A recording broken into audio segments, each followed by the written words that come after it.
Hello everyone. Here is a free subscribe and bell notification animation.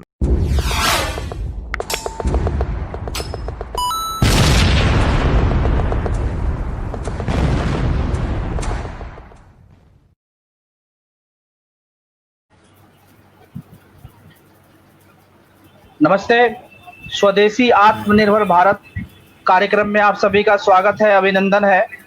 स्वदेशी आत्मनिर्भर भारत की श्रृंखला में आज हमें जिन महानुभाव का मार्गदर्शन मिलेगा, स्वदेशी आत्मनिर्भर भारत का 86वां पुष्प है और हम सभी के चिर परिचित मैं इसलिए बोल रहा हूं कि आपका पहले कार्यक्रम हो चुका है, बहुत शानदार कार्यक्रम हुआ है और आप मुख्य अतिथि के रूप में भी आए हैं, तो हमें लगता है कि कार्यक्रम में जो भी जुड़े हैं तो ज्यादा से ज्यादा लोग आपसे परिचित है। तो हम सभी के चिर परिचित आदरणीय डॉक्टर फणिकांत मिश्र जी, जिनका पाथे आज हम सभी को मिलने वाला है। राखल दास मेमोरियल अवार्ड 2017 में आपको मिला है। डायरेक्टर हेरिटेज मौलाना अब्दुल कलाम आजाद तकनीकी विश्वविद्यालय बंगाल सरकार, पूर्व में रीजनल डायरेक्टर भारतीय पुरातत्व सर्वेक्षण पूर्वी क्षेत्र, ज्योतिषविद, बौद्ध स्तूप रीवा की खोज, खजुराहो में सबसे बड़े मंदिर की खोज, जिसे भारत सरकार ने संरक्षित स्मारक घोषित किया, जहां तक लॉर्ड कनिंगडम भी नहीं पहुंच पाए थे। भगवान बुद्ध का मूल भिक्षा पात्र प्रमाणित किया आपने। राखी गढ़ी, हड़प्पा कालीन पुरातात्विक स्थल के निदेशक, नालंदा को विश्व विरासत स्थल घोषित कराने में सहयोग, नालंदा में खुदाई जहां मौर्यकालीन अवशेष प्राप्त हुए, सिक्किम में न्यूलिथिक अवशेष की खोज जिससे सिक्किम का इतिहास 10,000 ईसा पूर्व माना गया, अंडमान निकोबार हम्फ्रीगंज में पुरातात्विक अवशेष की खोज एवं खुदाई, सांची स्तूप में पुरातात्विक उत्खनन, सांची के पास सतधारा बौद्ध स्तूप का संरक्षण, मध्य प्रदेश में बाघ की गुफाओं का संरक्षण, मिथिला क्षेत्र में पुरातात्विक इतिहास की खोज एवं संरक्षण, परमार कालीन मंदिर भोजपुर, मध्य प्रदेश में के भोजपुर मंदिर में शिखर कार्य को संपन्न कराया आपने। पहली बार जगन्नाथ मंदिर के गर्भगृह का पुरातात्विक सर्वेक्षण आपके क्षेत्रीय निदेशक के समय ही किया गया। ये सबसे बड़ी, जितने भी कार्य हैं आपके बहुत महान कार्य हैं। आपके नालंदा के भग्नावशेष का संरक्षण, हरियाणा में कलायत मंदिर का संरक्षण, पंजाब में दक्षिणी सराय अमानत खान के पुरातत्व स्मारकों का संरक्षण, हिमाचल में ताबू के स्तूपों का संरक्षण, लोरिया नंदनगढ़, चाणक्यगढ़, बिहार रामपुरवा स्तंभ का संरक्षण, नेशनल लाइब्रेरी कोलकाता शांति निकेतन का संरक्षण कार्य, सुंदरबन में पुरातत्व खोज इत्यादि। तो बहुत सारे कार्य इस प्रकार से हैं और आज का जो विषय है बहुत ही सुंदर विषय है, भगवान बुद्ध का अफगानिस्तान के संग्रहालय में भिक्षा पात्र का सत्यापन। तो बहुत हम लोगों का खुशी की बात है कि आपका पाथे हम सभी को मिलेगा, लेकिन इनके साथ और भी एक खुशी की बात यह है कि हमारे साथ में जो आज मुख्य अतिथि के रूप में जुड़े हुए हैं आप डॉक्टर जयदेव मिश्र जी। पूर्व में आपका भी यहाँ कार्यक्रम हुआ है और अपने पाते से हम लोगों का मार्गदर्शन किया है, बहुत ही सुंदर कार्यक्रम रहा आपका। प्रोफेसर एवं विभागाध्यक्ष है आप, प्राचीन भारतीय इतिहास एवं पुरातत्व विभाग पटना विश्वविद्यालय पटना में। और हमारे मुख्य अतिथि के रूप में आज की जो महोदया हमारे साथ जुड़ी है, सुश्री अनुजा बोस जी, आप कोलकाता विश्वविद्यालय से पुरातत्व में स्नातकोत्तर उपाधि ली है। आपने पश्चिम बंगाल के बरनावा और सनोली, उत्तर प्रदेश असुरालिया और अमंडा नामक स्थान पर खुदाई में भाग लिया है। आपकी शोध अभिरुचि एपिग्राफी और प्लायोग्राफी के क्षेत्र में है और वहाँ ब्राह्मी और खरोष्टी लिपि के विभिन्न रूपों में पारंगत हैं। आप वर्तमान में मौलाना अब्दुल कलाम आजाद प्रौद्योगिकी विश्वविद्यालय में के विरासत और पुरातत्व विभाग के सहायक प्राध्यापक के रूप में कार्यरत है। तो हम सभी का आज बहुत ही मतलब पूरी टीम की, स्वदेशी आत्मनिर्भर भारत पूरी टीम की ओर से आप सभी का स्वागत, अभिनंदन। और आज के मुख्य वक्ता को मैं आमंत्रित करना चाहूंगा। धन्यवाद मनीष जी एवं हमारे सभी अतिथिगण। मुझे आज बहुत खुशी है कि मैं आप लोगों के समक्ष एक बहुत ही इम्पोर्टेंट, महत्वपूर्ण विषय पे चर्चा करने जा रहा हूं, जो कि न केवल देश के लिए पर संपूर्ण विश्व के लिए एक बहुत ही महत्व की चीजें हैं। मुझे आप लोगों के साथ चर्चा करते हुए आप लोगों को 2014 के 1 मई की तिथि को ले जा रहा हूं, जब मैं दिल्ली से हवाई जहाज से काबुल की ओर जा रहा था और भारत सरकार ने मुझे आदेश दिया था कि आप काबुल नेशनल म्यूजियम में जो पात्र रखा हुआ है, जो भिक्षा पात्र, दान पात्र रखा हुआ है, उसका सत्यापन करें। मैं इंडियन एयरलाइंस की फ्लाइट में जब बैठा था तो मेरे बगल में एक मुस्लिम महानुभाव बैठे थे और वो मुस्लिम महानुभाव ने मुझसे कहा कि सर आप कहाँ जा रहे हैं? मैंने कहा मैं काबुल जा रहा हूं। तो उन्होंने कहा काबुल जा रहे हैं, किस कारण से काबुल जा रहे हैं? मैंने ऐसे ही बोला कि मैं एक पर्यटक के रूप में जा रहा हूं। जब मैंने उन्हें बताया कि मैं एक पर्यटक रूप में जा रहा हूं तो वो बिल्कुल चौंक गए और फिर 15 मिनट के बाद मुझे फिर कहते हैं कि सर आप वहां कहाँ रुकेंगे? मैंने कहा देखेंगे, वहां उतर के कोई जगह होगी वहां हम रुकेंगे। फिर थोड़ी देर के बाद वो मुझसे पूछते हैं कि सर आपको मालूम है कि काबुल अभी बहुत डिस्टर्ब्ड है और काबुल में यदि पता चलता है कि हिंदुस्तानी आए हैं तो वहां उनके जान का खतरा होता है। तो मैं मुस्कुराने लगा। तब तक काबुल 1.5 घंटे की फ्लाइट थी दिल्ली से, लेकिन अंदर अंदर मुझे डर भी लग रहा था कि भाई मैं काबुल जा रहा हूं, सरकारी कार्य से जा रहा हूं, भारत सरकार ने मुझे भेजा है, मैं अपना कार्य संपादित करके लौटूंगा कि नहीं लौटूंगा। काबुल फ्लाइट उतरने से 15 मिनट पहले वो साहब अपनी विजिटिंग कार्ड मुझे दिए और बोले कि मैं काबुल हाईकोर्ट में जज हूं और अगर डॉक्टर मिश्रा आप अन्यथा ना लें तो आप हमारे घर पे रुकिए और जितने दिन वहां पर्यटन करेंगे मैं व्यवस्था करूंगा कि आप वहां पर्यटन कर लें और सुरक्षित रूप से आप भारत लौट जाएं। मुझे बड़ी खुशी हुई कि मेरे साथ एक महानुभाव जो कि अफगानिस्तान के ही निवासी थे और बहुत महत्वपूर्ण पद पर थे, वहां पर वो हाईकोर्ट में जज थे, उन्होंने मेरे प्रति इतनी सहानुभूति दिखाई। फिर मुझसे रहा नहीं गया, मैंने उन्हें बोला कि मैं भारत सरकार के द्वारा भेजा हुआ एक विशेषज्ञ हूँ, पुरातत्ववेत्ता हूँ और मुझे वहां कुछ कार्य के लिए भेजा जा रहा है और एम्बेसी से लोग मुझे लेने आएंगे।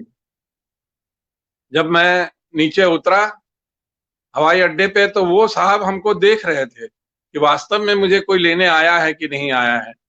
जब उन्होंने देखा कि हमको लेने आए हैं तब फिर वो निश्चिंत होकर मैंने देखा कि वो अपनी गाड़ी की तरफ चले गए। मेरी जर्नी यहाँ से अफगानिस्तान की शुरू हुई। मैं अपने बाल्यकाल में, अपने एजुकेशन के टाइम में, उसके बाद मैं अफगानिस्तान के बारे में हमेशा पढ़ता था कि अफगानिस्तान एक ऐसा स्थान है जहां पर की जलवायु, जहां का प्राकृतिक नजारा बहुत ही सुंदर है। और वास्तव में जब मैं नीचे उतरा वहां तो मैंने देखा कि वास्तव में यह जगह बहुत ही सुंदर था, बहुत ही रमणीय था। वहां का जो जलवायु था इतना बढ़िया लग रहा था। जब हम लोग वहां नीचे बाहर निकले तो वहां पर एम्बेसी से सेकंड एम्बेसडर मिस्टर यावले जो इंडियन फॉरेन सर्विस के थे वो हमें लेने आए थे। मेरे साथ मेरे एक सहयोगी, मेरे जूनियर मिस्टर ख्वाजा जो कि एपिग्राफिस्ट हैं नागपुर में, उनको भी भारत सरकार ने भेजा था कि वहां जो इंस्क्रिप्शन मिली है उसको वो पढ़ के मुझे बताएंगे। सीनियर मोस्ट मैं था, टीम का लीडर मैं था, तो हम मिस्टर ख्वाजा और यावले साहब एक बुलेट प्रूफ गाड़ी में बैठे और हम लोग होटल की तरफ प्रस्थान किए। रास्ते में बड़ा डर लग रहा था क्योंकि ऐसा लोगों ने हम लोगों को बताया था कि वहां हिंदुस्तानियों के प्रति भावना अच्छी नहीं है और कभी भी हिंदुस्तानियों को वहां खतरा मोल लेना पड़ सकता है। फिर भी हम लोग होटल पहुंचे जहां काफी सख्त सिक्योरिटी थी। हम लोग बुलेट प्रूफ गाड़ी में थे और चारों तरफ फोर्सेस था और हमें ले जाके होटल के कमरे में रखा गया। रात भर हम लोग सोचते रहे कि कितनी जल्दी हम काबुल के उस नेशनल म्यूजियम में पहुंचे, क्योंकि हमें ये बताया गया था कि जो यह भिक्षा पात्र है, यह दान पात्र है, ये काबुल के नेशनल म्यूजियम में रखा हुआ है। तो हम बाहर निकल के वहीं लॉबी में लोगों से पूछते थे कि भाई यहाँ से काबुल नेशनल म्यूजियम कितना दूर है, तो लोगों ने बताया कि इस होटल से तकरीबन 20 किलोमीटर दूर काबुल म्यूजियम है। तो हमने फिर भी लोगों से पूछते थे कि क्या भाई वहां जाना सुरक्षित है, तो वहां के लोग चुप हो जाते थे, कहते थे अभी तो टूरिस्ट बहुत कम जा रहे हैं। ये 2014 की वाकया है जहां उतना अच्छा वहां पे व्यवस्था मतलब शांति नहीं थी। प्रातः हम लोग सुबह उठे, फिर 8 बजे करीब वहां के आईएफएस यावले साहब हम लोगों को होटल में लेने आए और वहां से हमारी इस कार्य की जर्नी शुरू होती है। यावले साहब ने कहा कि हम लोग ये कार्य शुरू करने से पहले बहुत अच्छा होगा कि वहां के जो कल्चर मिनिस्टर हैं उनसे एक बार हम लोग उनसे मिल लें, जिससे उनको भी अच्छा लगेगा कि भारतवर्ष से दो पुरातत्ववेत्ता, एक पुरातत्ववेत्ता एक एपिग्राफिस्ट आए हैं जो कि यहाँ पर स्टडी करेंगे। तो यावले साहब हम लोगों को लेके उनके पास गए, वहां हम लोग थोड़ी देर बैठे, वहां से फिर समाचार गया काबुल म्यूजियम के डायरेक्टर मंसूरी साहब को कि ऐसे ऐसे ये भारत के विद्वान आ चुके हैं और थोड़ी देर में वो लोग वहां पहुंचेंगे।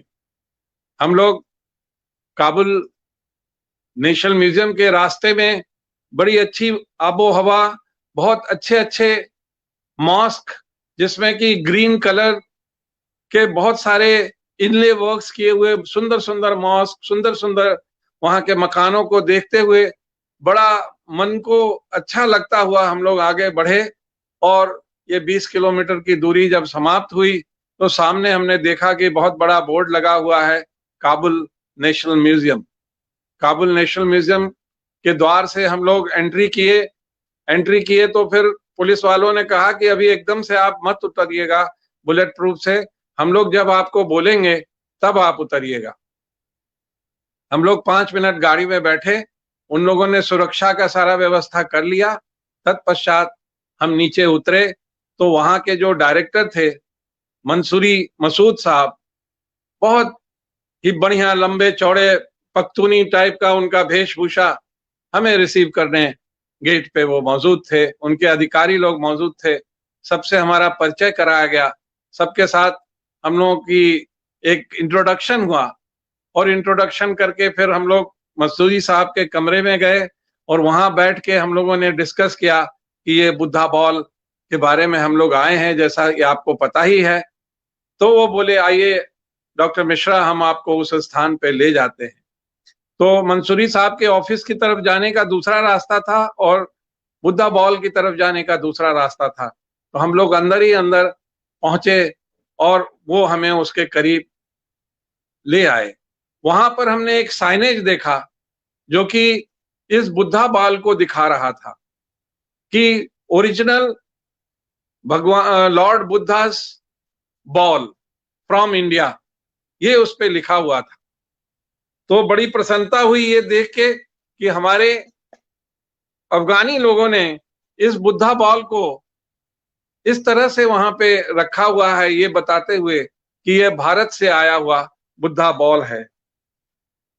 देख के बड़ा रोमांचित हुआ मैं और मुझे बहुत खुशी हुई। मैं एक हल्की सी झलक आपको दिखाता हूं कि इस तरह की बुद्धा बॉल थी जो कि गेट के एंट्रेंस पे ही रखा हुआ था।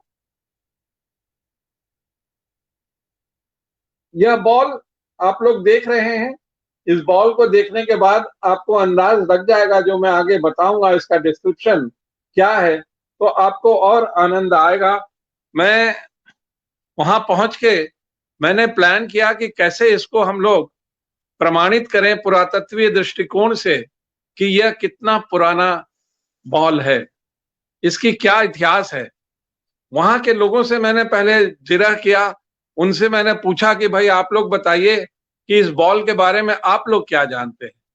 वहां के 2-3 अधिकारी बड़े बहुत अच्छे व्यवहारिक अधिकारी थे, बहुत ही हम लोगों का आदर कर रहे थे। उन्होंने यही कहा कि सर हम लोगों ने तो सुना है कि ये बुद्धा बॉल जो था पुरुषपुर पेशावर में रखा हुआ था और पेशावर से कुछ वर्ष पूर्व इसको यहाँ काबुल लाया गया और काबुल में लाकर इसको नेशनल म्यूजियम काबुल में रखा गया। उन्होंने मुझे ये भी बताया कि नेशनल म्यूजियम काबुल में जितने भी बौद्धकालीन अवशेष थे उसको तालिबानों ने तहस नहस कर दिया था 15-20 साल पहले, और वहां कोई भी ऐसा अवशेष उस म्यूजियम में अब नहीं था जो कि बौद्ध काल का हो। एक ब्रीफ उनसे हिस्ट्री लेने के बाद मैं अपने कार्य पे लग गया। तब तक हम खास के उस मॉल को देख के ये जानना चाह रहे थे कि ये इन्होंने जो साइनेज लिखा है, ये साइनेज को हम कैसे ऑथेंटिकेट करें, इसको कैसे हम प्रमाणित करें कि ये बौद्ध का ही बॉल है। एक मिनट के लिए मुझे भी देख के ऐसे लगा कि ऐसा भयावह बॉल, ऐसा भयावह व्यसन कैसे आया होगा। हमने जैसे शुरुआत का कार्य होता है, हमने पहले इसका माप लेना शुरू किया। हम उन्हीं के अधिकारियों को बैठाए और इसका माप लेना शुरू किए। तो माप लेने में हमको इसका डायमीटर, इसकी जो परिधि थी वो 1.28 मीटर थी और इसकी मोटाई जो थी वो 8 सेंटीमीटर थी। मोटाई यानी बॉल के जो ऊपर की जो नाप के पास की मोटाई होती है वो 8 सेंटीमीटर थी, और इसकी जो ऊंचाई थी उसको हम लोगों ने नापा तो वो 69 सेंटीमीटर इसका हाइट था। इसमें 6 लाइन के इंस्क्रिप्शन बाहर से, दूर से दिख रहे थे, और हम लोग उस इंस्क्रिप्शन को देख के ये फील कर रहे थे कि ये इंस्क्रिप्शन पर्शियन है। तो वो मुझे और उलझन में डाल रहा था कि ये पर्शियन बॉल को किस तरह से हम लोग बुद्धा बॉल कहेंगे। उसमें जो पर्शियन इंस्क्रिप्शन लिखा हुआ था, उन पर्शियन इंस्क्रिप्शंस का हमने माप लिया। तो माप में हर लाइन 7 सेंटीमीटर उसकी थिकनेस थी, 7 से 7.3 सेंटीमीटर। और इस बुद्धा बॉल का अंदर से जो डेप्थ था वो 69 सेंटीमीटर था। यह स्टोन सिंगल पीस स्टोन था, इसमें कोई जोड़ नहीं थी, और इसको क्वेरी से लाया गया था ऐसे लग रहा था, और इसको ढांचा गया था, उसको बनाया गया था, उसमें कोई तोड़ फोड़ जोड़ आदि कुछ नहीं थी। हम लोग नीचे की तरफ बैठे, हमने देखा कि उसमें बहुत डेलिकेटली चिजल्ड लोटस पेटल्स दिख रहे थे। जो लोटस पेटल्स देख के ऐसा लगा कि ये एक लोटस पेटल है जो हमें नजदीक ले जाएगा कि ये बौद्ध कालीन था। क्योंकि वहां के लोग भी हमसे ही जानना चाह रहे थे कि साहब, हम लोगों ने तो साइनेज लिखा हुआ है कि ये बौद्ध काल का है, लेकिन आप ही हमको बताएंगे, क्योंकि आप हिंदुस्तान से आए हैं, आप एक्सपर्ट हैं, आप हमको बताएंगे कि कैसे ये बौद्ध काल का है। तब तक रात हो चुकी थी। ये काम करते करते हम लोगों ने कहा कि फिर आगे का कार्य हम लोग कल करेंगे। हम फिर वो 20 किलोमीटर, क्योंकि वहां ये हमको एम्बेसीज ने कहा था कि शाम और रात होने से पहले पहले आप लोग होटल आ जाएं, क्योंकि वहां सेफ्टी और सिक्योरिटी की बड़ी जरूरत है, नहीं तो कभी भी कोई हादसा हो सकता है। हम फिर उनकी बुलेट प्रूफ गाड़ी में वापस होटल आ गए। होटल आने के बाद फिर हम लोग रात भर हम सोचते रहे, सारी हमने नेट पे, इस पे, उस पे स्टडी करना शुरू किया। उस बोतल, उस वेसल की, उस बॉल की आकृति को अपने दिमाग में हम सेट करते रह गए कि हमको अब इसमें वर्क करना है। आप लोग जैसा जानते हैं कि आर्कियोलॉजिस्टों का वर्क बहुत ही पेचीदा वर्क होता है। हमारे पास प्रमाण करना होता है, हमारे पास 2+2 4 होता है।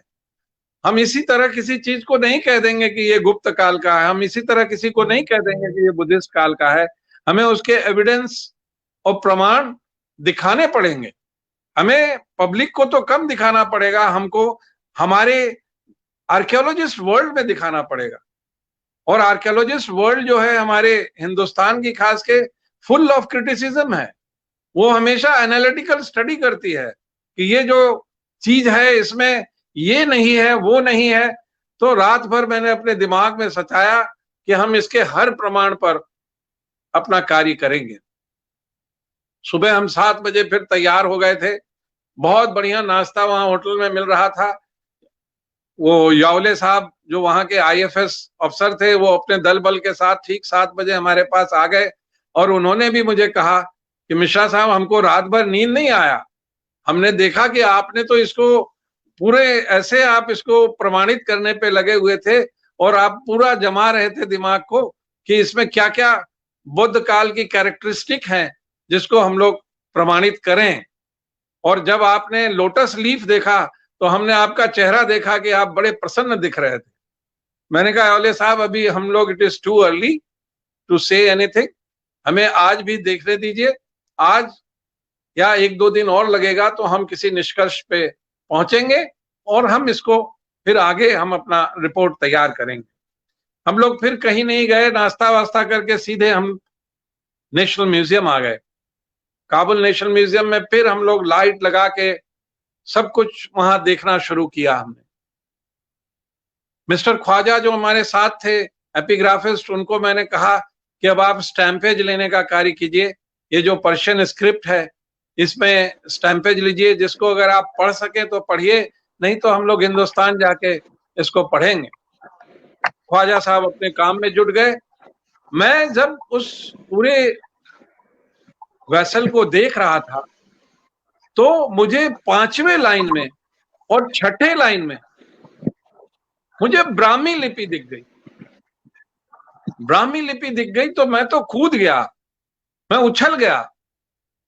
मैंने कहा कि कल मुझे ये लिपि तो नहीं दिखी थी। और मैं आपको बताऊं कि वो आपको इजी होगा, मैं इसमें एक फोटो में आपको दिखाता हूं, क्योंकि वो हमारे लिए इतनी बड़ी खोज थी कि उस लाइन को देखने के बाद मुझे ऐसा लगा कि अब हम लोग बुद्धिस्ट काल के करीब करीब आ रहे हैं। और उसका हमने तुरंत देखा और उसके बाद हम लोग टॉर्च से, लाइट से पूरा देखने लगे कि क्या है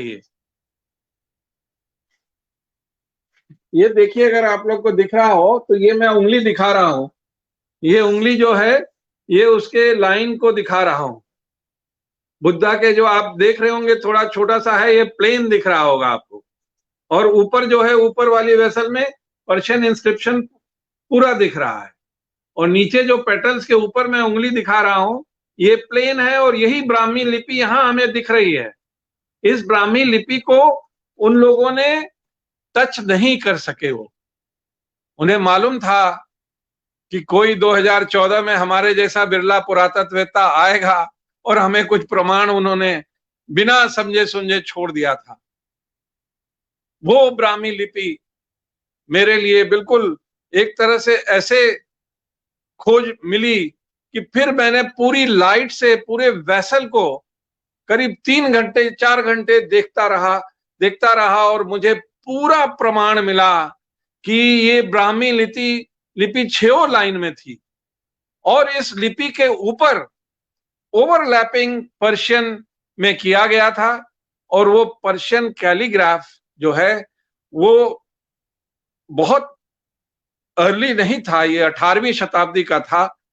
और मिस्टर ख्वाजा को जब मैंने बताया कि भाई ये ब्राह्मी लिपि मिली है, तो वो चुप थे, कुछ कह नहीं रहे थे।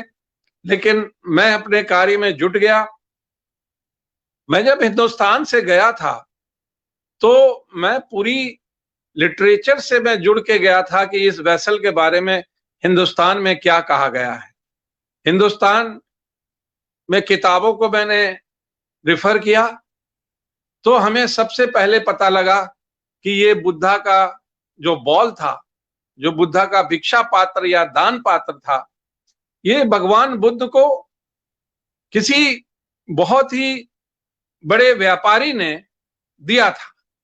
और भगवान बुद्ध की एक अपनी प्रिंसिपल थी कि हम लोगों को जो दान देंगे उसी दान से हम, भिक्षाम देही जो बात है, वो भिक्षा का पात्र था। और जो भी कोई आते थे तो उसमें दान देते थे और उसी दान से सारे मॉन्क्स और नान उसी दान में कोई गहना देता था, कोई कपड़े देते थे, कोई खाना देता था, और वो बड़ा पात्र था।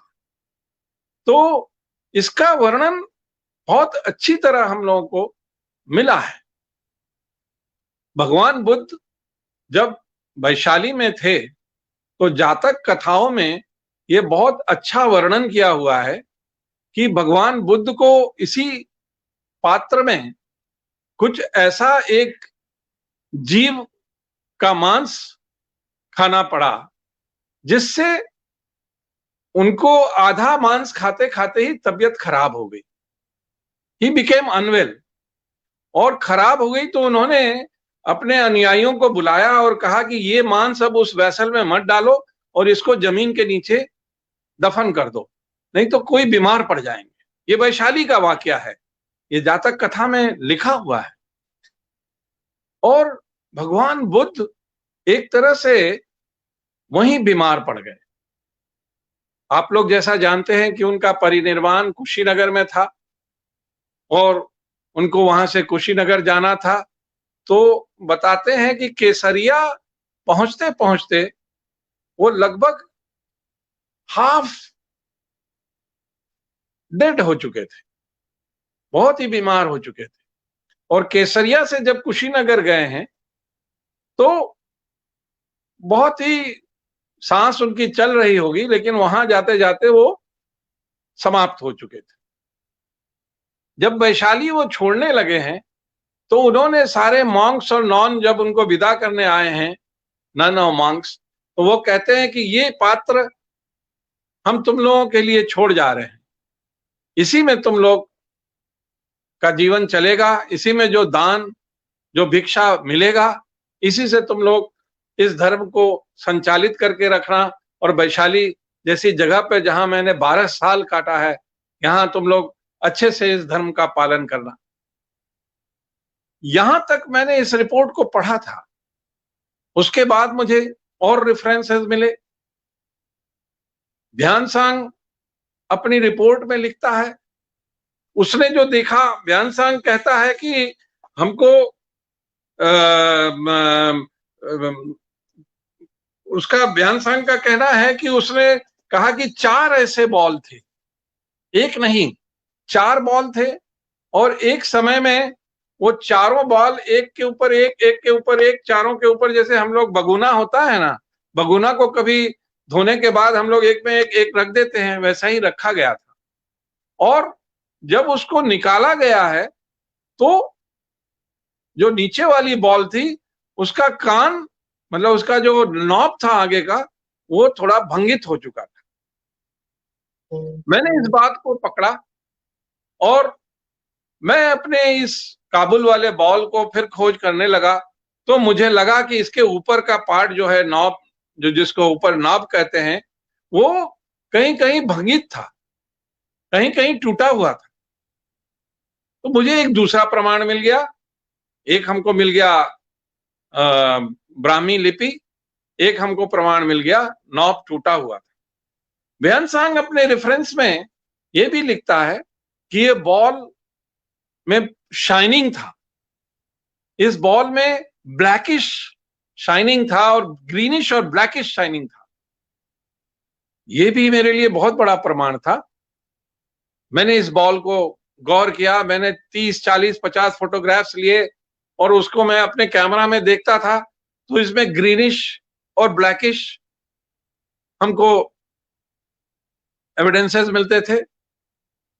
ब्यानसांग ये भी कहता है अपने मेमोयर में, ट्रैवलॉग में, कि इस पात्र को देखने में स्वयं गया था, इसलिए कि हमें पता था कि भगवान बुद्ध वैशाली में ये पात्र उनका ओरिजिनल पात्र है जिसको वो छोड़ गए हैं, और ये पात्र उन्हीं के समय का है, और इसको वैशाली के लोग एक तरह से भगवान की तरह, प्रसाद की तरह, भगवान बुद्ध का एक सौवेनिर की तरह इसके प्रति उनकी श्रद्धा और विश्वास था।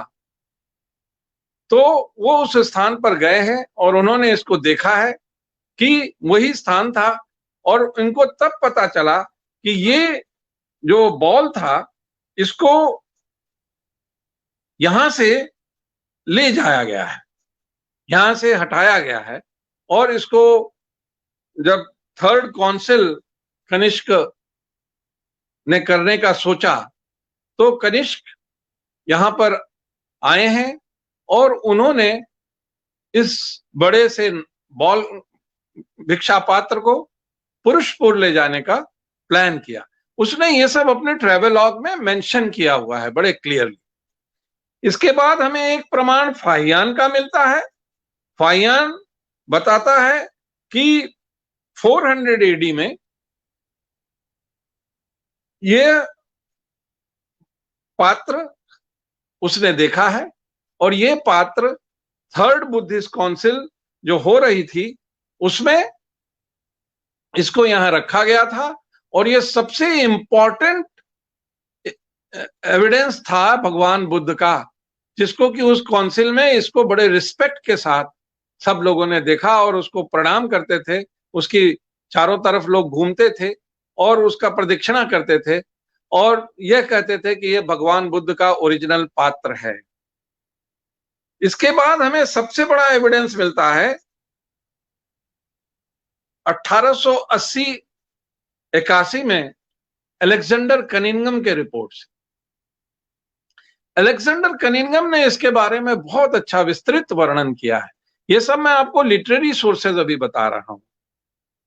अलेक्जेंडर कनिंघम भी यही कहता है कि ये जो था ये गौतम बुद्ध का महाब्रह्म एविडेंस है, जो कि यहां पर 4 बॉल थे और उस 4 बॉल में से जब चारों को निकाले गए तो नीचे वाला बॉल टूट चुका था और उसके अपर रिम डैमेज हो चुकी थी। और इसे कनिष्क जो कि कुषाण रूलर था, वो इसको थर्ड बुद्धिस्ट काउंसिल के टाइम में पुरुषपुर पेशावर ले गया था।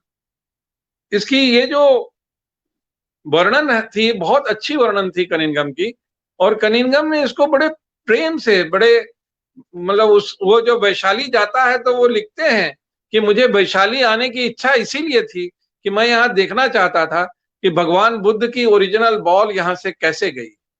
उन्होंने अपने रिपोर्ट में 2 पेज इसके बारे में पूरा वर्णन किया है।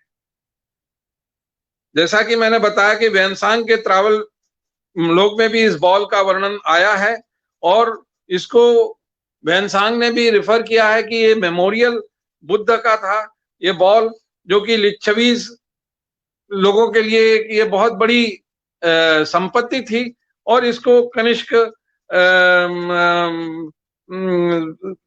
के बारे में वहां वर्णन वो करता है कि कनिष्क इसको इस पीरियड में यहां से अपने थर्ड बुद्धिस्ट काउंसिल के लिए ले गए। इसके बाद हमें इसका एक और एविडेंस मिलता है तारानाथ के रेफरेंस से। तारानाथ सभी लोग जानते हैं, he was a very big Buddhist philosopher. Buddhist के बारे में उन्होंने बहुत वर्णन किया है। तो तारानाथ के द्वारा लिखित अवशेषों से जो रिकॉर्ड्स हैं उससे हमें समझ में आता है कि ये वही पात्र था जो कि वैशाली से पुरुषपुर लाया गया था। इतने सारे हमारे पास एविडेंसेस जब सब्सटैंशिएट हो चुके थे, इतने सारे एविडेंसेस हमारे पास इकट्ठे हो चुके थे, और आर्कियोलॉजिकली मैं उस जगह पे पहुंच चुका था जहां पर कि मुझे ये पता चल गया था कि इस पात्र में भगवान बुद्ध के समय का ब्राह्मी स्क्रिप्ट है। तब अब मैं बहुत नजदीक और सूक्ष्मता से उसको देखना शुरू कर चुका था।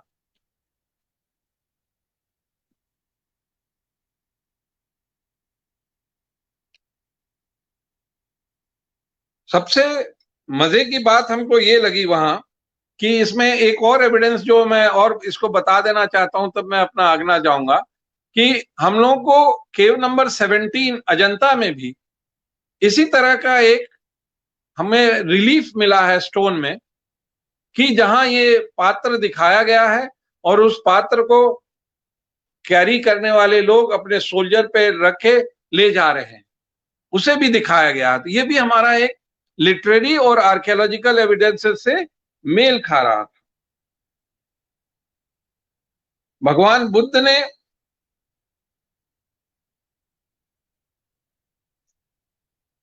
हमेशा ये कहा है कि हमें अपने जीवन में संतुष्टि होनी चाहिए। उन्होंने कभी ये नहीं कहा कि हम हर चीज के लिए भागे दौड़े। एक संतुष्टि के माध्यम से उन्होंने कहा कि जो हमें खाने को मिल जाता है, जो हमें भिक्षा मिल जाता है, उसी में हम लोग बांट के सब खाएं और सब अपना प्रसन्न रहें। तो ये भिक्षा और दान पात्र उसमें एक बहुत बड़ा महत्व रखता था।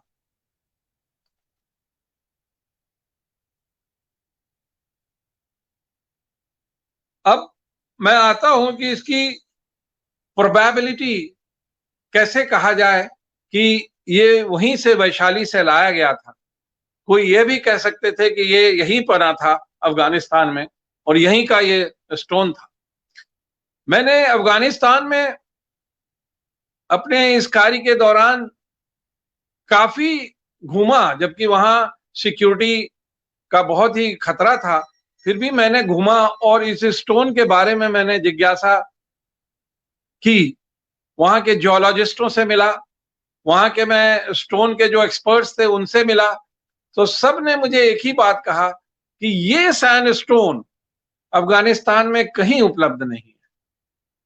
अफगानिस्तान का जो स्टोन है वो रेड सैंड स्टोन है। गंधारी आर्ट आप लोग जानते होंगे, गंधार का जो आर्ट है उसका कलर ही अलग है, वहां पर इस तरह की क्वेरी कहीं है ही नहीं।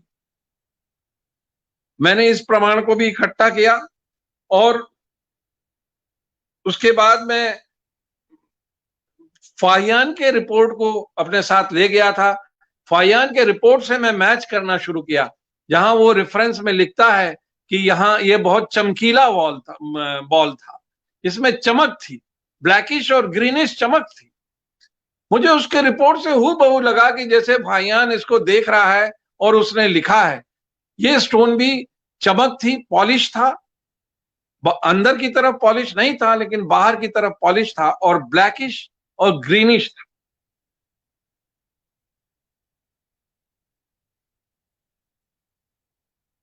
उसके बाद नीचे में मुझे, जिसको कि पर्शियन जब इंस्क्रिप्शन लिखा गया था तो छूट गया था, इसमें 24 हमको पेटल लीफ मिले। ये पेटल लीफ अभी भी आप अगर वैशाली में जाइए तो वैशाली में कुछ ऐसे सामग्री आपको मिलेंगे वहां के म्यूजियम में, जहां लीफ का जो डिजाइन है सेम डिजाइन इस बॉल में था नीचे में, और उसको वो ऐसा था कि लग रहा था कि कल किसी ने बनाया और उसको पॉलिश किया है। जब इसके ऊपर ये लोग पर्शियन स्क्रिप्ट लिख रहे थे तो उनको शायद ध्यान में ये नहीं गया कि नीचे के पेटल लीफ को भी कुछ हम लोग छेड़छाड़ करें। उन्होंने हम लोगों के लिए छोड़ दिया कि कोई पुरातत्ववेत्ता आएगा तो उसको बहुत क्लियर एविडेंस मिल जाएगा कि ये बौद्धिस्ट एविडेंस था। तो एक वो पेटल लीफ भी हमको बहुत बड़ा हमारे लिए प्रमाण था, और उस सबसे भी बड़ा प्रमाण हमारे लिए था वो 6 लाइन का इंस्क्रिप्शन। ये 6 लाइन का इंस्क्रिप्शन बहुत ही क्लियरली बता रहा था कि ये इंस्क्रिप्शन बहुत लेट लिखा गया है, और इस इंस्क्रिप्शन के चारों तरफ नीचे में ब्राह्मी में 6 लाइन लिखा गया था।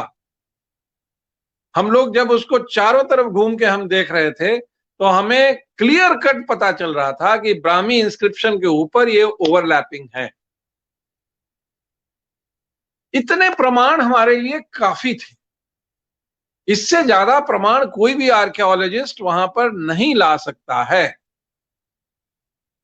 और इस प्रमाण के आधार पर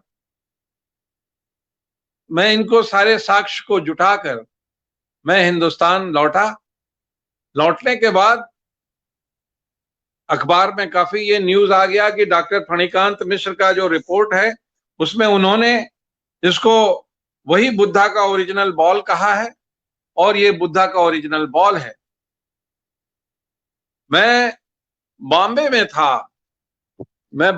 था और मुझे मेरे डायरेक्टर जनरल टेलीफोन किए, राकेश तिवारी साहब जब मनमोहन सिंह का गवर्नमेंट था तो ये सबसे लास्ट नियुक्ति इन्हीं की थी मनमोहन सिंह के समय में, और ये महानिदेशक भारतीय पुरातत्व सर्वेक्षण के हुए थे। ये पुरातत्व के डायरेक्टर थे स्टेट गवर्नमेंट यूपी में, वहां से आए थे। तो मुझे उन्होंने फोन किया 7 बजे सुबह और मुझे बोला कि फणिकांत जी आपका रिपोर्ट हमको इमीडिएट चाहिए। अरे मैंने कहा मैं तो छुट्टी पे अभी बंबई आया हुआ हूं और मेरे को कुछ समय दीजिए। तो उन्होंने मुझे कहा कि नहीं, हमको तो आज ही आपका रिपोर्ट किसी भी हालत में चाहिए। हम क्या आज तो नहीं हम दे पाएंगे, हमारा रफ तैयार है, लेकिन हमको 1 दिन का समय आपको देना होगा। और हमारे साथ जो ख्वाजा गए थे, जो दूसरे एपिग्राफिस्ट गए थे, उनका रिपोर्ट हमको आज आप 1 घंटे में भिजवाइए। तब चूंकि मैं टीम लीडर था और मैं पुरातत्ववेत्ता था, तो मैं दोनों को कंपाइल करके अपना रिपोर्ट बनाता। तो वो उस बात पे चुप्पी साध लिए और उन्होंने कहा कि नहीं, आप अपना रिपोर्ट हमको खाली भेज दीजिए डायरेक्ट। फिर मैं आपको बताऊं, मैं रात भर बैठ के पूरा रिपोर्ट बनाया और मेरा जो रिपोर्ट था, जो मैंने अपना मंतव्य, जो फीलिंग, उसमें लिटरेरी सोर्स, आर्कियोलॉजिकल सोर्स सारे को जोड़ के मैंने उनको रिपोर्ट मॉर्निंग में अपने ईमेल से भेज दिया। और उन्होंने मुझे फोन किया कि अरे मिश्रा जी तो मिल गया। मिलने के बाद मैं अपना फिर कलकत्ता आया। कलकत्ता आने के बाद मैंने 1 नहीं 2 नहीं 3 पत्र लिखे कि हमको ख्वाजा जो एपिग्राफिस्ट गए थे उनका रिपोर्ट नहीं मिला है, उनका रिपोर्ट भेजिए आप। मैं चाहता हूं कि वो रिपोर्ट देखूं, लेकिन वो रिपोर्ट उन्होंने नहीं भेजा। मैंने उनको 3 पत्र फिर लिखा कि भाई हमने ये जो ब्राह्मी लिपि वहां से ये लाए हैं उसका स्टैम्पेज भेज रहे हैं, इसको स्टैम्पेज को भी उस रिपोर्ट में जोड़ दीजिए और हमको बताइए कि इसमें मेरी सारी रिपोर्ट जो है वो फुलफिल कर रही है कि ये भगवान बुद्ध का ओरिजिनल पात्र था। हमारे joint director general doctor RS फोनिया और additional director general doctor BR मणि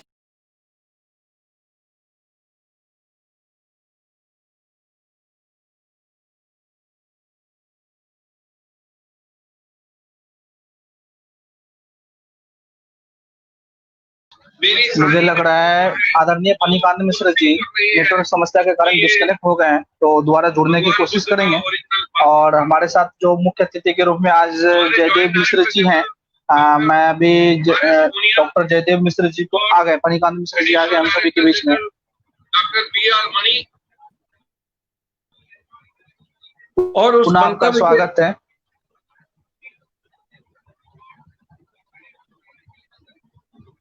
उस मंतव्य पे यह रिपोर्ट हमारे महानिदेशक श्री राकेश तिवारी जी के पास चला गया।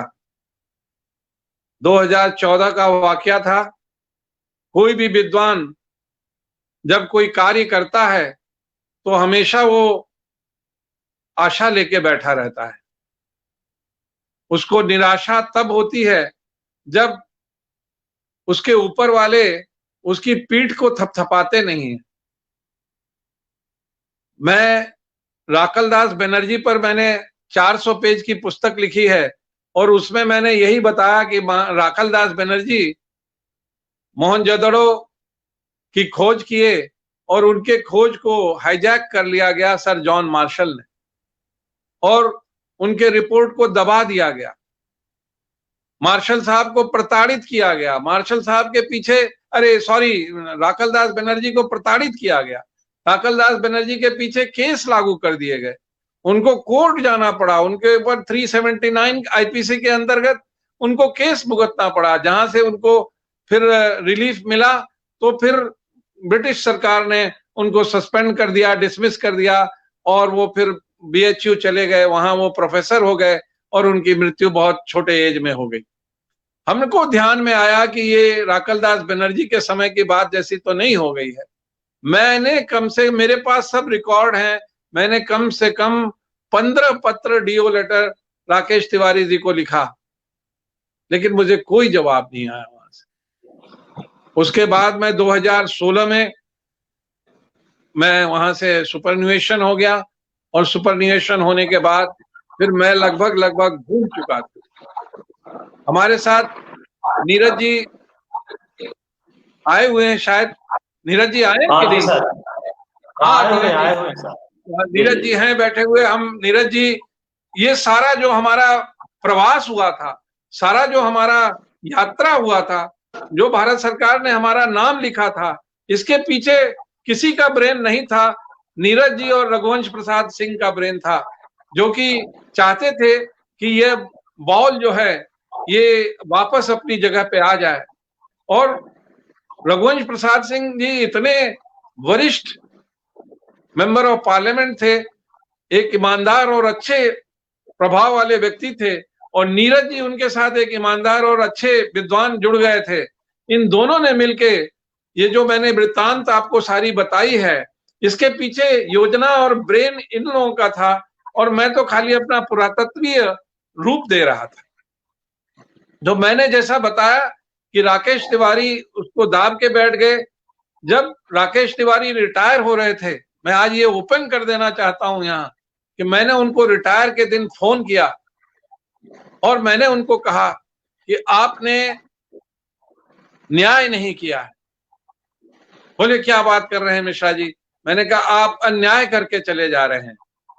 एक चीज जिसको मैंने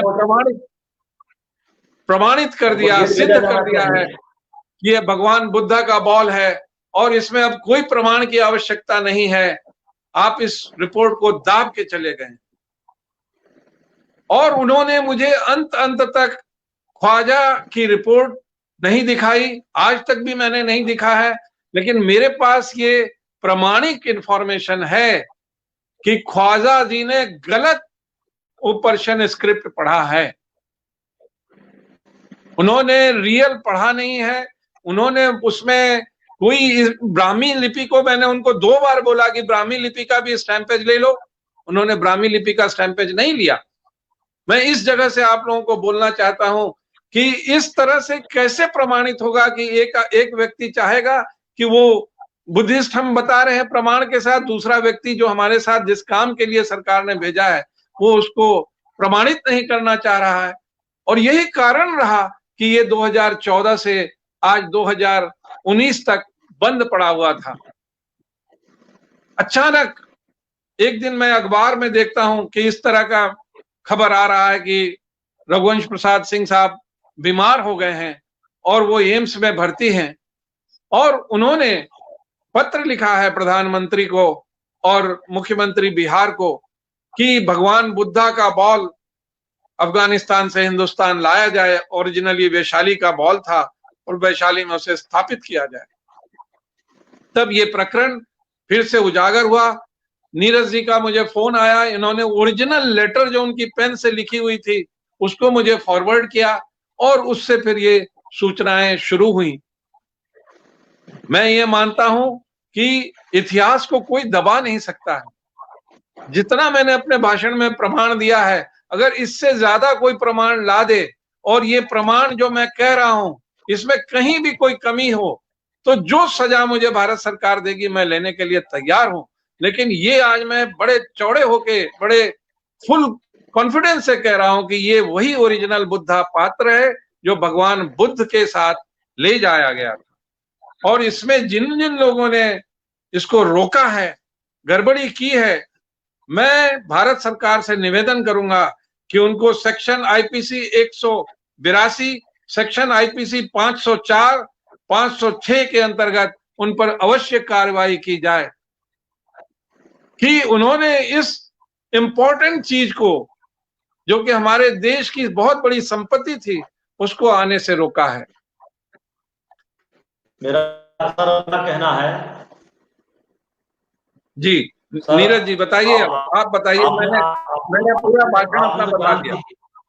आपने तो जान की बाजी लगा करके काबुल गए, अफगानिस्तान गए और बुद्ध भिक्षा पात्र के लिए आपने इतना काम किया। मैं जानता हूं कि आप कठिन परिश्रम किए, लेकिन जो ख्वाजा था उस पर आपराधिक मुकदमा नहीं, उसको तो फांसी होना चाहिए। जिस तरह से उसने गद्दारी किया है, दुनिया के देश काबुल और अफगानिस्तान को भिक्षा पात्र देना चाहता, लेकिन हमारा एक गद्दार वहां गया था जो राकेश तिवारी ने भेजा था। राकेश तिवारी साजिशन नहीं चाहता था कि बुद्ध भिक्षा पात्र आए। हम पूरा पेपर पढ़े थे, आप मिनट टू मिनट के मीटिंग में थे, माननीय मंत्री हो, इस विभाग के सेक्रेटरी थे, तमाम लोग थे, आप कदम कदम पर साथ में थे। हम लोगों ने मंत्री से मिलने गए थे और रघुवंश बाबू जीवन की अंतिम समय में एम्स के आईसीयू में बैठकर चिट्ठी लिखते हैं कि बुद्ध भिक्षा उनके कितने हृदय के करीब था साहब। आप उस चीज को लाने के लिए संकल्पित हुए हैं, हम सब आपके साथ हैं, आपके साथ है। आपको जानकर प्रसन्नता होगी कि अभी वैशाली के कलेक्टर से मेरी बात हुई है सुबह, कहा कि आप लोग कीजिए, हम लोग से जितना मदद हो सकता है करेंगे। वहां के लोग, मुजफ्फरपुर के लोग लाखों, बिहार के लाखों लाख, देश के चाहने वाले रघुवंश साहब को लाखों लाख, उनके सपनों को पूरा करके दम लेंगे। मिश्रा साहब, ख्वाजा पर और राकेश तिवारी पर, ये दोनों पर, और साथ साथ उस समय के जो मंत्री हैं उस पर भी कार्रवाई होनी चाहिए।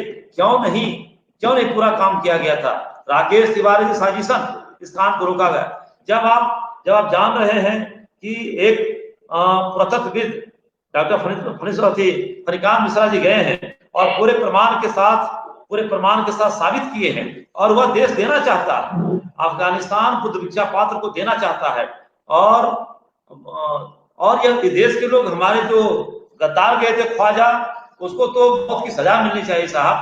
ये बुद्ध भिक्षा पात्र सिर्फ बुद्ध भिक्षा पात्र नहीं है, वह हमारा स्वाभिमान भी है, वो हमारा गौरव भी है, और हमारा रोजगार का बहुत बड़ा जरिया हो सकता है। जिस दिन बुद्ध भिक्षा पैसा लिया जाएगा, कम से कम 5 करोड़ लोगों को रोजगार मिलेगा साहब, पूरे भारत के 5 करोड़। चाहे दुनिया के जितने बौद्धिस्ट कंट्री है उनसे लोग आएंगे बुद्ध भिक्षा पात्र। उसका इतना महत्व है, और वो एक गलत जगह पर पड़ा हुआ है। और हमारा भारत सरकार अब हमारे रघुवंश बाबू के पत्र से प्रधानमंत्री, मुख्यमंत्री तैयार हुए हैं, हम लोग सक्रिय हुए हैं। आप जैसे लोग, मुझे पूरा उम्मीद है कि आपके नेतृत्व में 13 अक्टूबर को बुद्ध भिक्षा पात्र को लेकर मुजफ्फरपुर में बड़ी सभा रखें, जिसमें हजार लोग आएंगे और ऑनलाइन लाखों लोग जुटेंगे। हम चाहते हैं कि यह जल्दी अगर नहीं होगा तो जन आंदोलन छेड़ देंगे बिहार में। रघुवंश बाबू का नारा था, मंत्रालय नहीं पुस्तकालय चाहिए, शराब नहीं किताब चाहिए। बिहार में शराब बंद करना पड़ा। रघुवंश बाबू 32 बार लोकसभा में बोले थे। बुद्ध भिक्षा पात्र के बारे में रघुवंश बाबू 4 बार लोकसभा में बात किए हैं, पूरे प्रमाण के साथ साहब। वो रिकॉर्ड पे है, लोकसभा के रिकॉर्ड पे है। सरकार प्रधानमंत्री को पत्र लिखे, मंत्री को पत्र लिखे, मुख्यमंत्री को पत्र लिखे, लेकिन आप उनके बहुत विश्वसनीय थे। आप जाकर उस समय अफगानिस्तान, काबुल में जान की बाजी लगाकर काम किए। हम लोग आपके साथ हैं। जितने पैनल में बैठे हैं, सबसे मेरा प्रार्थना है कि ये बुद्ध भिक्षा पात्र है, वो बिहार के लिए गौरव का विषय है, देश के लिए स्वाभिमान का विषय है। और मैं चाहता हूं कि इसमें सब लोग लगे। ये सिर्फ फणिकांत मिश्रा जी का काम नहीं है या नीरज कुमार का काम नहीं है, रघुवंश बाबू हम लोग के बीच में नहीं है। हम लोग उनको श्रद्धांजलि, अगर रघुवंश बाबू को असली श्रद्धांजलि देना है तो बुद्ध भिक्षा पात्र सरकार लाए, नीतीश कुमार प्रधानमंत्री से बात करें। सिर्फ पत्राचार से नहीं होगा साहब। मैं नीतीश कुमार जी से अनुरोध करना चाहता हूं कि आप प्रधानमंत्री से मिलिए, और बुद्ध भिक्षा पात्र के लिए अगर आपको जो चीज की जरूरत है, ये जो सरकार का सब चीज है, अगर आपको जरूरत है, अगर नहीं आप मानिएगा तो जन आंदोलन बिहार में खड़ा कर देंगे। रघुवंश बाबू जिस दिन उनका दाह संस्कार हो रहा था, 1 लाख लोग थे श्मशान घाट पर। इतने लोकप्रिय नेता, जात पात धर्म संप्रदाय से। मरने वक्त रामदेव पुरी के बारे में चिट्ठी लिखे हैं, मरने वक्त मनरेगा के गरीबों के बारे में चिट्ठी लिखे हैं। वह गरीबों के आदमी थे। यह बुद्ध भिक्षा पात्र से हमारा गौरव बढ़ेगा, बिहार की पहचान होगी, रोजगार के अवसर बढ़ेंगे, हमारा इतिहास समृद्ध होगा, हमारा इतिहास मजबूत होगा। और फणिकांत मिश्रा जी को पूरी जिम्मेदारी भारत सरकार दे। मैं प्रधानमंत्री को 24 तारीख को चिट्ठी लिखूंगा। मैं कल मेरा दिनकर जयंती, कल तक मैं कुछ नहीं करूंगा। मेरे साथ कल भारत के बड़े लोग शामिल हैं। मैं सबसे आज मैं कैबिनेट 2 मंत्री से कहा हूं कि इस काम को पूरा किया जाए। आज मैं गजेंद्र सिंह शेखावत जी से निवेदन किया, मंत्री से, कि रघुवंश का अधूरा सपना है, क्या पूरा नहीं करेंगे? कहा नीरज जी जो चीज करना होगा करेंगे। हमने डॉक्टर फणिकांत मिश्रा जी इसको लड़ाई छेड़ दी, उनके नेतृत्व में काम होना चाहिए। आपने कहा कि मैंने उन्होंने कहा कि प्रधानमंत्री जी से मिलूंगा, जो कुछ करना होगा रघुवंश साहू के लिए काम करेंगे। मिश्रा साहब, मैं आपको विश्वास दिलाता हूँ, हम संस्कृति कर्मी हैं, हम उनको बहुत मानने वाले हैं। मेरा सामाजिक, आप मुझे याद है कलकत्ता से चलकर दिल्ली आए थे, गर्मी में मीटिंग हुई थी, रघुवंश साहू गर्मी में चिट्ठी लिखे थे। आप उस तपती समय में भी जाकर पूरा काम किए थे। मुझे तो लगता था कि कैसे आपके परिवार को डर लग रहा था कि आप जिंदा लौटेंगे कि नहीं लौटेंगे। वहां आतंकवादी लोग हैं, उस आतंकवादी के बीच में जाकर आपने काम किया। ये ख्वाजा एक आतंकवादी को भेजने का काम हुआ था, ख्वाजा आतंकवादी है, वह जाकर के ब्राह्मण लिपि को उसे जो पढ़ना था वो पढ़ने भी नहीं आता था, वो गलत सलत रिपोर्ट दिया है, उसकी रिपोर्ट। और ऐसे भी साहब, मुझे तो बड़ा अजीब लगता है, टीम के हेड डॉक्टर पीके फणिकांत मिश्रा जी थे, इन्होंने जो अंतिम में लिखा, क्या राकेश तिवारी को लिखना चाहिए था और साक्ष्य उठाया जाएगा और क्या जुटाया जाएगा। हुएन का प्रमाण है, पूरा प्रमाण दे रहे हैं, एसआई का पूरा प्रमाण है, पुरातात्विक पूरा प्रमाण है, वो ग्रंथों से जो लिखा गया वो प्रमाण दिया जा रहा है, और क्या चाहिए। पत्थर का प्रमाण दिया जा रहा है, और कैसा प्रमाण है। लेकिन राकेश तिवारी नहीं चाहता था कि बुद्ध का भिक्षा पात्र हो, इसलिए डॉक्टर फणिकांत मिश्रा जैसे किन कारणों से प्रतिभा, क्योंकि बहुत प्रतिभाशाली विद्वान आदमी है, इनके प्रतिभा से क्यों इनको गौरव मिल रहा है। उनके पास कोई आदमी का भाव था, इनके अलावा कोई नहीं था। मैं नहीं जानता हूँ, लेकिन अगर नहीं हुआ, मैं 60 दिन का समय सरकार को देना चाहता हूँ। और हम जानते हैं जो चीज पर लगते हैं पूरा हो जाता है। नेशनल मिशन लाइब्रेरी पर लगे थे, पूरा हो गया। अगर 60 दिन में सरकार पूरा कार्रवाई नहीं की तो 61वां दिन से देश के अंदर में आंदोलन होगा, लाखों लोग सड़क पे रहेंगे, संसद के सामने रहेंगे। प्रधानमंत्री जी, आप भी जरा कान खोल के सुन लीजिए, अच्छा कान खोल के जरा सुन लीजिए। अगर रघुवंश साहू के सपनों को पूरा नहीं किया गया तो देश के सैकड़ों सांसद रघुवंश साहू उसके पक्ष बात करेंगे। हम राहुल गांधी से कहना चाहते हैं, हम सोनिया गांधी जी से कहना चाहते हैं, सभी सांसदों से मेरा निवेदन का, क्योंकि रघुवंश साहू अकेले सांसद थे जो अकेले विपक्ष थे। जब सरकार में थे तो सरकार उनकी उपलब्धि पर नाच करती थी, जब विपक्ष में थे तो विपक्ष उनकी उपलब्धि पर नाच करती थी। ऐसे रघुवंश साहू थे। मुझे लगता है कि पूरे बिहारवासी देशवासियों को रघुवंश साहू को श्रद्धांजलि स्वरूप ये बुद्ध भिक्षा पात्र, सरकार सियासत ना करे, राजनीति ना करे बुद्ध भिक्षा पात्र, जैसे राकेश तिवारी ने किया था और मंत्री ने किया था। बिहारी और देशवासियों के हक में मामला बनता है। फणिकांत जी को चेयरमैन बना के, कमेटी का हेड बनाकर फिर भेजा जाए और सम्मान के साथ लाया जाए और बुद्ध भिक्षा पात्र वैशाली में रखा जाए, जहां के लिए वो हकदार है। और हम लोग उसके बाद यहाँ पर पर्यटन का विकास होगा। दुनिया के मुझे तो बताया गया कि 10 करोड़ पर्यटक आएंगे इससे। 10 करोड़ मतलब 45,000 करोड़ रुपए की आमदनी होगी। 10 करोड़ पर्यटक मतलब 45,000 करोड़ की आमदनी बिहार सरकार को होगी। 45,000 165 देश, बुद्धिस्ट जो 165 देश हैं, सबकी भीड़ यहाँ आ जाएगी। सब एक तरह से पूजा करने के लिए वैशाली या जहां भी इसको स्थापित करते हैं वहां एक अलग रौनक आ जाएगा। 5 स्टार होटल बन जाएंगे, पर्यटन विकास हो जाएगा, एयरक्राफ्ट आने लगेगा, बहुत विकास हो जाएगा। ये तो बहुत ही इम्पोर्टेंट चीज है और धरोहर है हमारी, इसको आनी चाहिए। मैं समझता हूँ प्रोफेसर जयदेव मिश्र जी भी बहुत क्लोज रहे हैं रघुवंश बाबू के, कुछ वो भी बोल सकते हैं इस पे। समय खत्म होने से पहले, नहीं तो कट जाएगा बीच में। मैं आपको बता दूं कि नीरज जी बहुत बड़े विद्वान हैं और ये दिनकर संस्था और इन्होंने बहुत सारे देश में काम किए हैं। इनकी बड़ी बहुत निष्पक्ष और बहुत ईमानदार व्यक्ति हैं, जो कि इन्होंने जो काम किया है बहुत कम लोग देश में कर सकते हैं। ये बहुत बड़ी संस्थाओं के चेयरमैन हैं और इनके निर्देशन में बहुत कार्य देश में हो रहा है, चाहे गंगाधर तिलक का हो, चाहे दिनकर जी का हो, जो भी प्राचीन जितने भी विद्वान लोग हैं सब पर इन्होंने काफी रिसर्च करवाया है, पुस्तकें लिखी हैं, बड़े विद्वान व्यक्ति हैं। आज के कार्यक्रम में हमारे आदरणीय नीरज कुमार जी, आपका पूरी टीम की ओर से स्वागत, अभिनंदन है। आपने जिस प्रकार से बोला कि ये जो कार्य है ये सिर्फ आदरणीय नीरज कुमार जी, आदरणीय फणिकांत मिश्र जी का नहीं है, ये हम सभी का, ये पूरे भारतवासियों का है। तो हम सभी को इस कार्यक्रम में लगना चाहिए और जैसे भी आप सभी लोग करेंगे, पूरी टीम आप लोगों के मार्गदर्शन में काम करेगा। तो जयदेव मिश्र जी को आमंत्रित करूंगा, आपका भी मार्गदर्शन कुछ हो, मतलब कुछ विषय बोलना चाहे 5-7 मिनट में अपनी बातों को रख सकते हैं। जी नमस्कार। हम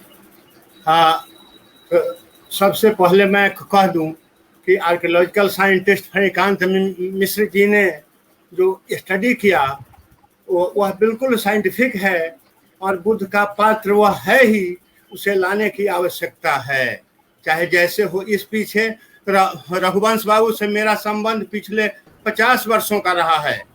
पिछले हम लोग सिर्फ पढ़ते थे कि अश्वघोष को कनिष्ठ पाटलिपुत्र में आकर अश्वघोष को ले गए थे और वैशाली से बुद्ध के पात्र को ले गए थे। स्वयं अश्वघोष लिखते हैं, मिलिंद पन्हो लिखते हैं, खुशान कालीन सब के सब अवशेष में हैं। और बाकी तो मिश्रा जी ने जो बताया वो एक से बढ़कर एक अवशेष है। तो हमने 1910 में बुद्ध पर बहुत बड़ा मीटिंग रघुवंश बाबू ने किया था कि आप जयदेव जी हमें बताइए कि आपसे मेरा संबंध 50 वर्षों का है, हमें वैशाली के लिए क्या करना चाहिए। हमने कहा कि आप इस वैशाली के जो सांसद है उस समय विकास मंत्री थे, तो हमने कहा कि आप हर शनिवार और रविवार को अपने क्षेत्र में रहते हैं, यह अपने आप में है मिसाल है। आप एक दिन भी लोकसभा से छुट्टी नहीं लिए, यह अपने आप में एक मिसाल है। आप रघुवंश बाबू, हम लोग पढ़ते थे कि पाटलिपुत्र से अश्वघोष को ले गए और यहाँ से वो आज काबुल में है, उसको आप जैसे मंगवाइए। तो उनके जोर पर ही लोकसभा की कमेटी बननी गई और डॉक्टर फणिकांत मिश्र जैसे विद्वान आदमी जिनके ब्लड में आर्कियोलॉजी है, जिनके जीन में आर्कियोलॉजी है, इतने बड़े विद्वान को भिजवा कर उन्होंने इतना बड़ा काम किया, वह रिपोर्ट करके दबा दिया गया। हमें आज इतनी खुशी है कि नीरज जी जैसे नए जोश खरोश वाली आदमी चाह रहे कुछ हो। तो बौद्ध धर्म के इतिहास का यह बहुत बड़ा छूटा हुआ पहलू है। जब तक भिक्षा पात्र वैशाली में नहीं आता है, वह बुद्ध का इतिहास पूर्ण नहीं हो सकता है। भारतवर्ष में बुद्ध का इतिहास पूर्ण करने के लिए बुद्ध का भिक्षा पात्र लाने की जरूरत है। और यह हमारा प्रारंभिक स्रोत है। हम लोग सिर्फ सुनते हैं, हम लोगों ने देखा नहीं है कितनी कठिनाई से जान को जोखिम पर रखकर इन्होंने गया, सारी रिपोर्टें आई। और आज व्यक्तिगत रूप से या भारत सरकार से भी हम कहना चाहेंगे यह रिपोर्ट छपनी चाहिए, दुनिया जाने। और उससे भी महत्वपूर्ण है कि भिक्षा पात्र लाने की बात करें। या तो फॉरेन तरह में इतना बड़ा काम किया न मिश्र जी ने, तो इतना बड़ा पुरस्कार मिलता, यहाँ तो लोग रिपोर्ट ही छिपा दिया। क्या कहा जाए, यह भारत हमारा सबों से, सभी बुद्धिस्ट स्टडीज से, सभी इंडियन से, सभी लोगों से यह हमारा निवेदन है, प्रार्थना है कि इसके लिए जो भी करना हो हम लोग करें, लेकिन बुद्ध के भिक्षा पात्र इंडिया में आना चाहिए, वैशाली में रखा जाना चाहिए, तभी बुद्ध का इतिहास पूर्ण कर पाएंगे। क्योंकि हम जानते हैं बुद्ध का दर्शन पूर्ण साइंटिफिक है और इस चीज को मिश्रा जी ने साबित कि उनका भिक्षा पात्र भी साइंटिफिक है। वो आवे तो बहुत बड़ा यह काम हो सकता है बुद्धिस्ट वर्ल्ड में।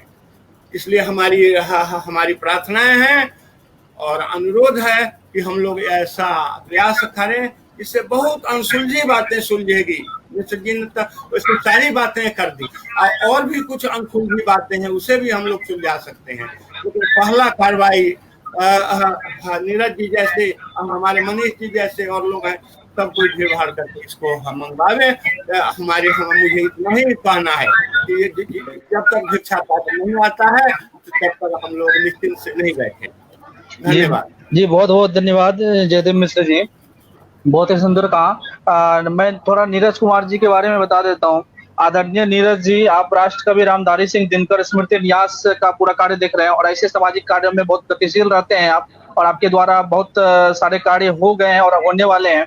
तो आज के कार्यक्रम में आपने जो समय दिया ना, वो रियली में हम सभी लोगों के लिए बहुत ही आश्चर्यजनक है, क्योंकि कल आपका बहुत बड़ा कार्य है और जिसमें कि मैं इस पे डालूंगा, स्वदेशी आत्मनिर्भर भारत पे आपका पोस्ट डालूंगा। तो आप सभी लोग जो भी जुड़ना चाहते हैं, बहुत बड़ा कार्यक्रम है, तो हम सभी लोग जुड़ने की कोशिश करेंगे, ज्यादा से ज्यादा लोग। और हमारे साथ में मुख्य अतिथि, आज जितने भी मुख्य अतिथि हैं, सभी अपने आप में एक से बढ़कर एक, जो बोलते हैं ना, एक से बढ़कर 11 इस प्रकार के हैं। तो आप सभी को सुनना, हम सभी जितने भी लोग हैं बड़ा बड़ा मतलब किस्मत वाले हैं जो ऐसे आप जैसे लोगों को सुनना का मौका मिलेगा। तो आज के हमारे जो अतिथि हैं अनुजा बोस जी, मैं चाहूंगा आप भी 2-3 मिनट में कुछ बोलें आज के कार्यक्रम के लिए। बिल्कुल, बिल्कुल। मैं शुक्रिया अदा करना चाहूँगी पहले ही स्वदेशी आत्मनिर्भर भारत का कि उन लोगों ने ऐसा एक प्लेटफ़ॉर्म बनाया है, जहाँ पे हम इतने बड़े-बड़े स्कॉलर्स के बात सुन सकते हैं, उनका जो विचार है वो जान सकते हैं। और मेरी तरह यंग स्कॉलर के लिए ये बहुत ज़रूरी है कि हम लोग ऐसे अच्छे, इंटरेस्टिंग, इन्फॉर्मेटिव टॉक और भी सुन सकें, ताकि हम लोग भी कुछ नया सीख सकें और नया सोच सकें। फिर मैं बोलूँगी थैंक यू फणिकांत मिश्रा सर को। मैं सर की स्टूडेंट हूँ, सर का टॉक सुनना हमेशा ही मेरे लिए बहुत ही अच्छा एक बात है, क्योंकि मैं फिर बोलूँगी कि इनसे मैं बहुत कुछ सीखती हूँ। और सर ने आज जैसे बोला कि उन्होंने कैसे अपनी जान का बाजी रख के ये अफगानिस्तान में जब गए थे, ये कोई पैसा या कोई फेम, इससे इतना डेडिकेशन नहीं आ सकता है। ये एक सब्जेक्ट और एक भारतीय इतिहास के लिए एक बहुत बहुत महत्वपूर्ण प्यार है, जो हम सभी इतिहासविद जो अभी काम कर रहे हैं इस फील्ड के अंदर, हम लोग सब एडमायर करते हैं। हम लोग सोचते हैं कि हम भी इतना निष्पक्ष होके, निस्वार्थ होके ऐसा काम कर सके। और आज का टॉपिक तो बहुत ही महत्वपूर्ण था, क्योंकि हम सबको पता है कि बुद्धा का बोल सिर्फ एक आर्कियोलॉजिकल या एक हिस्टोरिकल सिंबल, या बोलते हैं ना कि इतिहास के एक आर्टिफैक्ट नहीं है, ये एक प्रतीक है। ये प्रतीक है इस बात का कि कैसे भारत का इतिहास अपने आसपास के भारतीय उपमहादेश के सभी देश, पाकिस्तान, अफगानिस्तान, बांग्लादेश, श्रीलंका, सभी के अंदर बिखरा पड़ा है। और एकमात्र अगर भारत की सरकार और हम लोगों को अगर मौका दिया जाए, तभी हम लोग ये सबको समेट के एक भारत के पूर्ण इतिहास रचना कर सकते हैं। और भारत पे जब तक ये बोल नहीं आता है, जब तक भिक्षा पात्र हम लोगों के पास नहीं आता है, तब तक हमारे भारत का इतिहास का एक बहुत ही महत्वपूर्ण कड़ी भारत से दूर रह रहा है। ये बहुत ही जरूरी है, क्योंकि अगर एक शोध कार्य इस पे किया जाए, बहुत सर ने किया है, लेकिन मुझे लगता है कि कोई भी विषय पे और भी बहुत शोध हो सकता है। ये जो सर बार बार बोल रहे थे, और मैं खरोष्टी ब्राह्मी ये सब स्क्रिप्ट पढ़ सकती हूँ। मैं बहुत ही इंटरेस्टेड हूँ एपिग्राफी के वजह से इस टॉपिक के ऊपर। तो मुझे भी ऐसा लग रहा है कि अगर वो आए तो मैं एक यंग स्कॉलर की तरह एक शोध कार्य हुए मैं भी, और भारत के सारे, सिर्फ भारत के जनगण के लिए नहीं, हर किसी के लिए, हर एक व्यक्ति जो इतिहास के साथ, संस्कृति के साथ, आध्यात्मिक शिक्षा के साथ जुड़ा हुआ है, उन सभी के लिए ये एक बहुत बहुत जरूरी लिंक है, कड़ी है, जो हम लोगों के भारत के इतिहास को, ये पूरा जो भारतीय उपमहादेश के इतिहास से ये जोड़ रहा है। तो मैं बहुत ही आशा रखती हूँ कि जल्दी हम लोग इसके ऊपर और भी काम कर पाएंगे और जल्दी ही हम लोग इस बोल को भारत ले आ सकेंगे। थैंक यू जी, बहुत बहुत बहुत धन्यवाद। और कहा जाता है कि बामियाना में पर्वताकार बुद्ध प्रतिमाओं के ध्वंस से भारत के करोड़ों लोगों के हृदय टुकड़े टुकड़े हो गए थे। इससे सिद्ध होता है कि बुद्ध के प्रति भारतीयों का आगाध श्राद्ध है। बुद्ध के भिक्षा पात्र को अविलंब भारत वापस लाया जाना चाहिए। प्रधानमंत्री श्री नरेंद्र मोदी जी को विदेशी संग्रहालयों में विद्यमान अन्य पुरातात्विक धरोहरों की तरह इस विशाल भिक्षा पात्र को भी वापस लाने के लिए प्रयास करना चाहिए। जैसे बोला कि भारत को आत्मनिर्भर बनाने के लिए एक बहुत मुझको लगता है मुख्य अहम हिस्सा है, जिससे कि रोजगार का बहुत बड़ा उद्देश्य पूरा होने वाला है। और मैं एक और लोगों का परिचय कराऊंगा जो मैं शुरू में नहीं करा पाया। R द्विवेदी जी, और सौभाग्य है कि आपका आशीर्वाद मार्गदर्शन पाथे मिलता है। और रामराज द्विवेदी जी महाप्रबंधक है ONGC मुख्यालय देहरादून। तो आपका भी स्वागत, अभिनंदन है पूरी टीम की ओर से। हमारे साथ नीरज जी भी जुड़े थे, नेटवर्क समस्या के कारण लगता है डिस्कनेक्ट हो गए हैं। तो बहुत ही सुंदर कार्यक्रम आज का, और आदरणीय फणिकांत मिश्र जी के द्वारा बहुत ही सुंदर व्याख्यान हम सभी को सुनने के लिए मिला है। कार्यक्रम में जो भी बंधु जुड़े हैं, आपके पाथे, आपके मार्गदर्शन, आपके बौद्धिक को हम सभी नमन करते हैं। बहुत ही सुंदर, और काफी लोगों का कमेंट भी आया है, बहुत सारे कमेंट आए हैं। तो मैं आज के धन्यवाद ज्ञापन के लिए आर द्विवेदी जी को आमंत्रित करूंगा। धन्यवाद मनीष जी। मुझे ये सौभाग्य मिला इतने बड़े मंच का अभिनंदन करने के लिए और धन्यवाद करने के लिए। इतिहास निसंदेह है हमारी विरासत पर ही आधारित है। पुरातत्व एक ऐसा विषय है जिस पे पूरे इतिहास की नींव रखी हुई है, क्योंकि जब हम भारत के इतिहास की बात करते हैं तो ये बताया गया कि भारत का इतिहास ही वहीं से शुरू होता है जहां एक से अधिक साक्ष्यों की उपलब्धि हमें हासिल हुई। यही कारण है कि प्राचीन श्रुतियों को इकलौते रूप में इतिहास का दर्जा नहीं मिल पाया। तो पुरातत्व अभिलेखों या पुरातत्व की खुदाइयों से मिले हुए अवशेषों, उनका वास्तव में इतिहास की दृष्टि से बहुत ही अधिक महत्व है। और जहां तक बात भगवान गौतम बुद्ध के इस भिक्षा पात्र से संबंधित आज का जो पूरे व्याख्यान थे, वो निसंदेह रूप से इस राष्ट्र की आत्मा का स्वरूप है, मैं तो ये कहूँगा। और दरअसल सही मायने में इतिहास का पढ़ाई करते हैं भारतीय इतिहास की, उसका कालखंड ही वहीं से शुरू होता है। तो इसके लिए वास्तव में एक बड़ा अच्छा आज का व्याख्यान माला रही पूरी पूरी। आदरणीय डॉक्टर जयदेव मिश्रा साहब, जो कि आज मैं इस व्याख्यान में खास बात ये देख रहा हूं कि देखिए लगभग 3 पीढ़ियां आज इस व्याख्यान माला में समाहित हैं। हमारी स्कॉलर अनुजा घोष एक और दूसरी ओर आदरणीय डॉक्टर जयदेव मिश्रा साहब, जो कि प्रोफेसर और विभागाध्यक्ष भारतीय इतिहास पुरातत्व विभाग पटना विश्वविद्यालय। बहुत बहुत उनका धन्यवाद कि उन्होंने समय भी निकाला और अपने जो उनका अनुभव है इतना बड़ा, उसको भी साझा किया सबके साथ में। आदरणीय डॉक्टर फणिकांत मिश्रा जी, जो कि न जाने कितने पदों पर, न जाने कितनी बड़ी बड़ी जिम्मेदारियों का निर्वहन कर रहे हैं और करते रहे हैं। आज की पूरे व्याख्यान में उनका जो मार्गदर्शन मिला, विशेष रूप से इतिहास के विद्यार्थियों के, विद्यार्थी तो हमेशा रहता है कोई भी व्यक्ति, मैं आज भी इतिहास का विद्यार्थी हूँ और इतिहास मेरा सर्वप्रिय विषय भी है। तो उनका बहुत बहुत कोटिशः धन्यवाद। आदरणीय नीरज जी संभवतः अभी चले गए हैं।